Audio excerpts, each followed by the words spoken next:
চাঁদাবাজি যে করা যায় এটা অনেকে জানে না। জানতো করা বিএনপি জানতো। যখন আওয়ামী লীগ চলে গেছে তখন কে বসবে? বিএনপি বসছে, একদম বিএনপি বসছে। আর ইন্টেনশনালি আমার জানা মতে বিভিন্ন জায়গায় জামাতের বসার সুযোগ থাকলেও তারা বসে নাই, কারণ জামাত একটা আদর্শ ভিত্তিক রাজনীতি করে।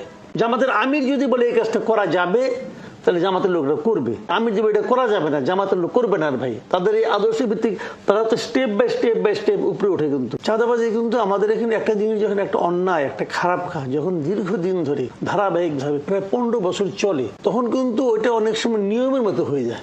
মানুষ মনে করে এটি স্বাভাবিক। তো হঠাৎ করে এই চাঁদাবাজিটা যারা করতো তারা হঠাৎ করে নাই হয়ে গেছে। ওখানে একটা চেয়ার খালি বসে মানে পড়ে আছে, ওই চেয়ারে যে আগে বসতে পারবে সেই টাকাগুলি পাবে। সিস্টেম কিন্তু এইটাই। এখন ওই চেয়ারে কে বসবে? ধরা যাক সবচেয়ে পাওয়ারফুল হলো বৈষম্যবিরোধী ছাত্র আন্দোলন, তারা সবচেয়ে পাওয়ারফুল, তো তারা ওখানে বসলে আর কেউ বসে না, এরকম হতে পারে।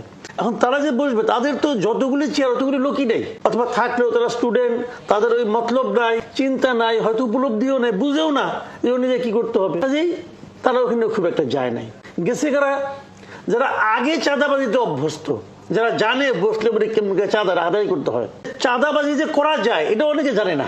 জানতো করা বিএনপি জানতো।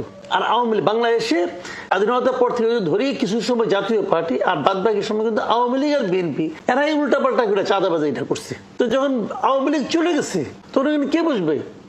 বিএনপি বসছে, একদম বিএনপি বসছে। আর ইন্টেনশনালি আমার জানা মতে বিভিন্ন জায়গায় জামাতের বসার সুযোগ থাকলেও তারা বসে নাই, কারণ জামাত একটা আদর্শ ভিত্তিক রাজনীতি করে।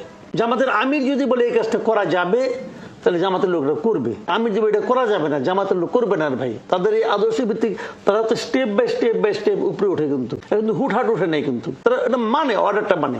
তারেক রহমান বলতেছে তোমরা চাঁদাবাজি করো না, বলতেছে চাঁদাবাজি করলে বহিষ্কার করবো। একজন লোক ভাবতেছে আমি তো শুরু করি, এর মধ্যে আমি 20-30 লাখ টাকা কামাই নেব, তারপরে যে তারেক রহমান আমাকে বহিষ্কার হমু, কদিন পরে আবার ফিরে আসুম, তোমাকে ফেরত নিবেই। ফেরত তো নেয়, আওয়ামী লীগও নেয়, বিএনপিও নেয়, ফেরত নেয়। আওয়ামী লীগ বলছিল না জীবনে আর ফেরত দিব না, জীবন ছিল মাত্র 11 মাস। এই যে গাজীপুরের মেয়র ছিল জাহাঙ্গীর আলম, আজীবনের জন্য বহিষ্কার, 11 মাস পরে তারা ফেরত নিচ্ছে। তো ওদের আজীবন মানে 11 মাস। এরা কিন্তু এটা জানে যে কদিন পরে যখন জানা যাবে যে আমি না থাকলে ইলেকশনে ফেল করবে, তখন আমার নিবে। তো আমি যদি 50 লাখ টাকা 15 দিনে কামাই করতে পারি, খারাপ কি? তো চাঁদাবাজির অভিযোগ বিএনপির বিরুদ্ধে আসবে। এই জিনিসটাকে বিএনপি যে প্রক্রিয়া বন্ধ করার চেষ্টা করতেছে, এটা একটা মানে খুবই ছেলে মানুষের প্রক্রিয়া। একটা এক্সাম্পল দিয়ে বলি, সিম্পল একটা এক্সাম্পল। মাসুদ আহমেদ তালুকদার একজন কালকে বসে করছেন, কি করছিল? সাদেক এগ্রোর পক্ষে খাড়াইছে। বাংলাদেশে যতগুলি বড় বড় ব্যবসায়ী, যে 10টা ব্যবসায়ী নাম আমরা জানি, যে বিখ্যাত ব্যবসায়ী, এদের পক্ষে কোন মামলায় বিএনপির উকিল নাই? বলেন তো আপনি আমার, এটা ভাই না আছে। ওদের বিরুদ্ধে অ্যাকশন হয় না কেন? অ্যাকশন হয় না এই কারণে যে সাদেক এগ্রোর পক্ষে দাঁড়াইয়া মাসুদ আহমেদ ওনার গডফাদার কম, ওনার ভাই কম। এখন কিন্তু খালি বিএনপি করলে হয় না। তুমি বিএনপি করো, হ্যাঁ, তুমি কোন ভাইয়ের রাজনীতি করো? মানে কোন ভাই? মির্জা আব্বাস ভাই নাকি অমুক ভাই নাকি তমুক ভাই?